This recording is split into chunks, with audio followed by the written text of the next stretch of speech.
changing and the environment is deteriorating. The biggest cause of this, us. So what are we gonna do about it?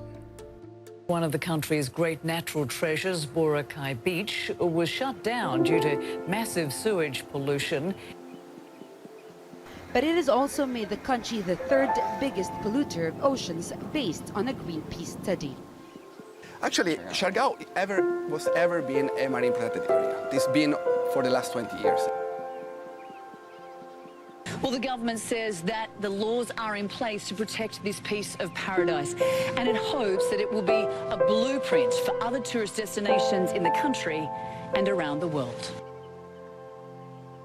To clean up Manila Bay, you need a proper sewage system and a good waste management plan. The science seems easy, but the politics is not. If young people don't have faith in protecting the environment, what more can we do? The most important lesson I learned, it's not the money that makes a difference. You know what makes a difference? It's the heart. Puso. It's when you really care. Because if it's just about money, then we're going to ruin the planet. Following years of mismanagement, corruption, over-tourism and environmental degradation. I will close Boracay. Boracay is a cesspool.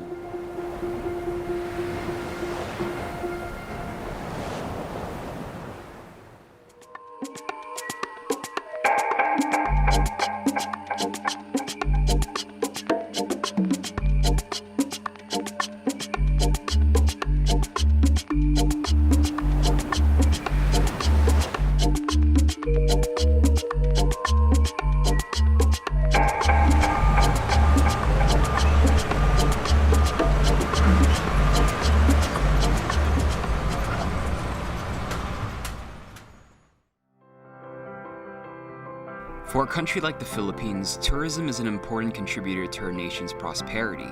It can be a driver for years to come and can help in decentralizing the current economy, helping cities and provinces outside of Metro Manila create jobs and lead to a better situation for all the locals. But as always, with the good comes the bad.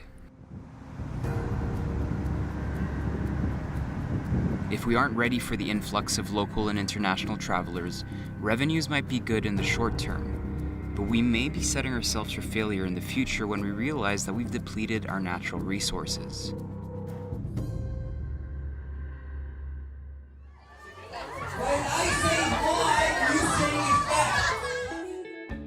I teamed up with Cebu Pacific to help spread the idea of sustainable tourism, asking us, as travelers, to try and be more aware of our impact.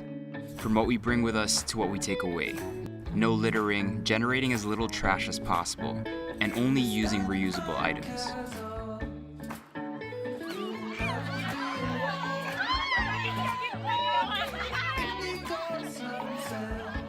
We don't want another Boracay, no? So let's fix the septic. Kailangan nga bang ipasara ng may 60 araw ang isla? But as Anna Corin reports, it will be with a lot of restrictions. It's really different to read about the closure and then be there. Do you like the closure or not? Are you happy about the closure or not? And they said, you know, we have mixed feelings because on the one hand, pinapansin na kami ng tricycle drivers. And I said, what do you mean? Kasi ate, pag mga tourists dito, hindi kami pinipick up eh, kaya ang layo ng nilalakad namin. Pero walang trabaho si Papa, walang trabaho si Mama. And Boracay, for instance, it exceeded the development threshold. We would see walls that had 100 written on the walls. And I asked, what don't sabihin ng 100? And my friend said, it means they have to be set back 100 meters. And that was wall after wall. And I was thinking, how did we get here? How did we get to a point where it's wall after wall that didn't follow the law? Siargao seems like a distant echo of Boracay. There was a master plan for Boracay, but it was never followed. Instead, resorts and developments, some with permits and environmental clearances, some without, were allowed to build with very loose rules. Development is happening, and urban development and tourism development has been happening, but with a lack of planning and long-term vision. What had been happening was, whether government or private sector, it was short-term and opportunistic. It lacked the long-term visionary view of the future development. And there was lack of continuity as well. And our country is an archipelago of beautiful islands. So there's a lot of opportunity for tourism. Unfortunately, again, the long term, the sustainability has been lacking.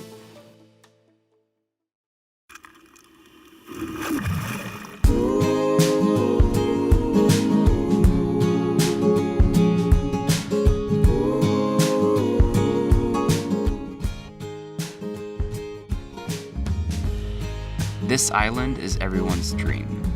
Washboard abs, bikinis, coconut trees, deep blue waters, scooters, and surf. For a generation that lusts for adventures that still aren't too far from comfort or parties, it's no wonder the island has become as popular as it is today. What was once its main selling point, being off the beaten path, the surfer's paradise with empty lineups, barely any hotels and restaurants, has now changed dramatically.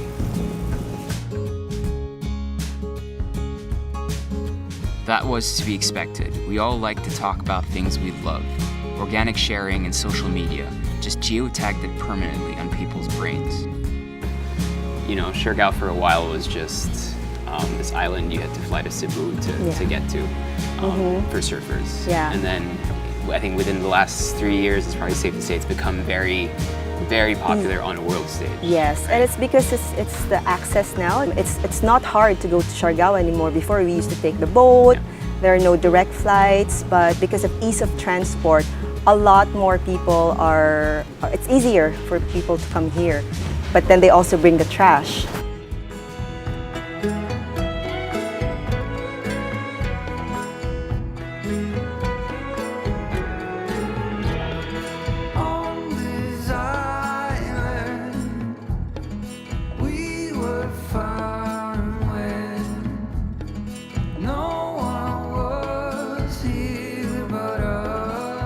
Let me give you some perspective. Siargao is not just General Luna. Yes, this is the current hub of activity, but in fact the island is 40 times bigger than Boracay.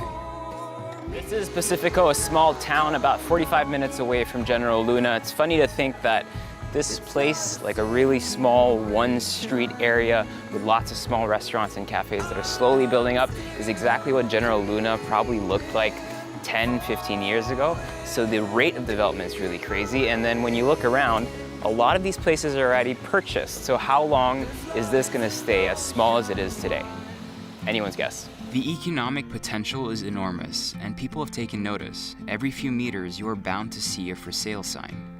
There's so much overbuilding in one park like General Luna, but there's a lot of opportunities to develop the rest of the island. From just 2,000 pesos per square meter around General Luna 5 years ago, some properties are being valued as high as 50,000 per square meters today. This land buying gold rush has spread to other areas such as Malinao, Pacifico, Burgos, and Alegria. It's no wonder why property prices are soaring. If you look at places like this, it's absolutely paradise. It looks like a little slice of Hawaii. They call this, so this is basically Burgos, and it's a small municipality up north, further up from Pacifico, and right below Alegria. You have some nice kind of white sand, and you have 3 surf spots. They're developing it slowly, 1 restaurant, a couple of bakeries, and this is also one of the areas where land is being sold like hotcakes. Now take a look at this chart. Just 10 years ago, about 27,000 people visited the island. That number in 2018 was close to 200,000, about 7 times more.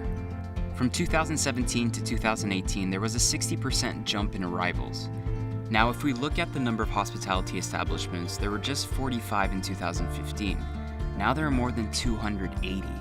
A quick ride around the island shows us that construction isn't over.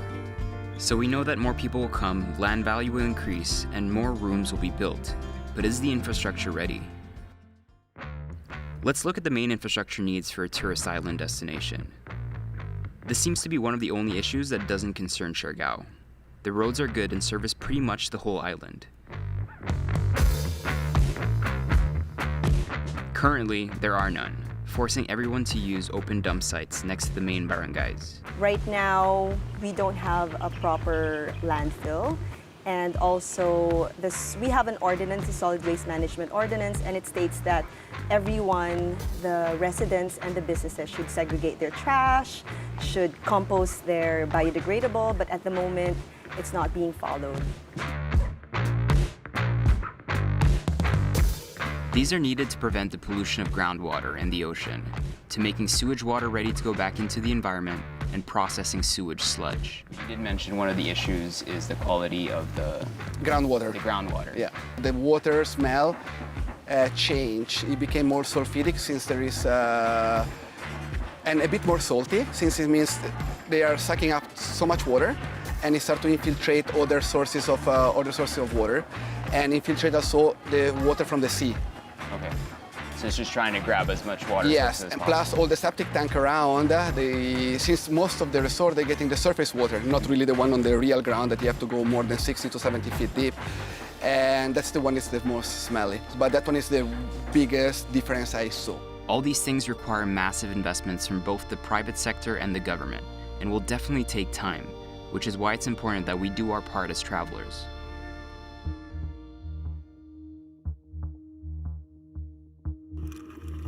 Just like other places in the Philippines, we have amazing environmental laws, but unfortunately, they aren't always implemented.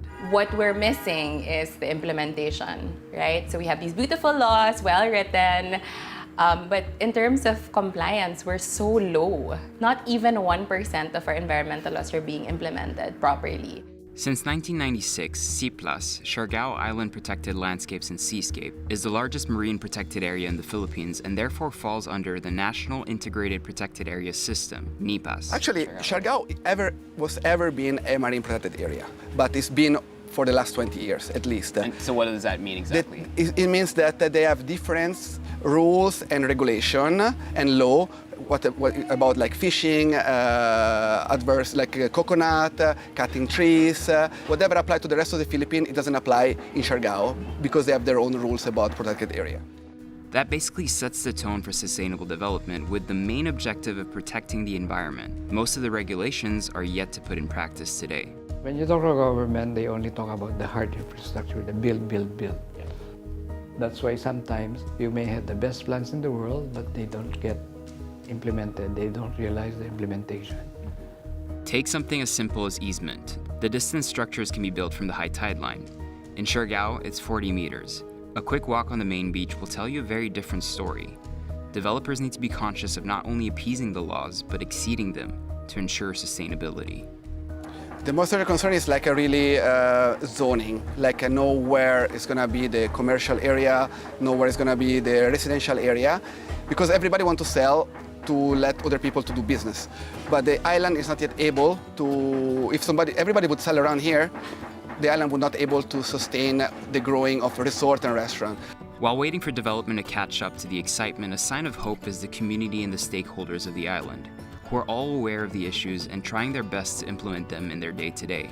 When I was in Siargao and I did a stakeholder consultation there, the government official told me, because of what happened to Boracay, may takot na kami ngayon sa Siargao. So we're actually doing compliance checks among the different business establishments. The impact on the local community has been as expected. Some have benefited greatly, for others, things have stayed the same. Tourism brings a lot of tourism dollars, income, remittances, and bureaucracy. But somehow, sometimes it's not balanced with the ecology, the culture, and so on. The closer they are to tourism hubs, the more likely they are to be presented with opportunities to prosper. Being previously mainly focused on fisheries and agriculture, there will have to be efforts made into making sure the island becomes food sustainable, as the number of mouths to feed keeps growing. So when one industry thrives, there will be inevitably another industry that will be affected. So for example, setting up a marine protected area. Of course, as a marine conservationist, I want to have marine protected areas. It's good for tourism. It's good for fisheries. But then what people don't realize is that we're taking away fishing grounds for fisherfolk, and they feel left behind. So when we do these things, when we establish marine protected areas, when we make zoning areas, we have to think about who's going to be affected and what's the best way to cushion that impact. Often you will see large fishing boats just a few meters off some of the islands in the archipelago, which is quite ironic because a visit to the market will reveal that there is not enough fish to go around. And then what we get in the market here is mostly from local fishermen, not from the big boat. From the big boat, go to Jensan, ship it whatever in the world. And you can see the fishermen are angry because they have less fish to sell for support their family. And also for us as resort owner thinking, there is less fish to buy. This also brings up the question of education. You need to be taught something is wrong for you to Yes. think and understand that it's wrong, Yes. right? So we have the weekly beach cleanups with the local kids. Not only does it show them the problem, but it also shows them that they have the power to be part of the solution. Our kids are the future, and as seen in projects such as the rehabilitation of Apo Island in the past, environmentally aware children will hopefully grow up into fierce advocates for their home's well-being. What do you think, what for you is kind of like your wish? As someone who lives here, who's made a life here, who has a business here, Yes. what do you hope all these people can bring to the table? I hope all of them would have corporate social responsibility. They can create a big impact if only they also think that it's important to give back to the community, not just by paying tax, but to have soul, Yeah. for businesses to have souls, because it's not just about money. It shouldn't be just about money. The way forward would be to really, for me, I think, is to really gather everyone together and encourage them to work together and solve this issue together, because not one sector can solve it alone. Like, not Sea Movement can't solve it alone.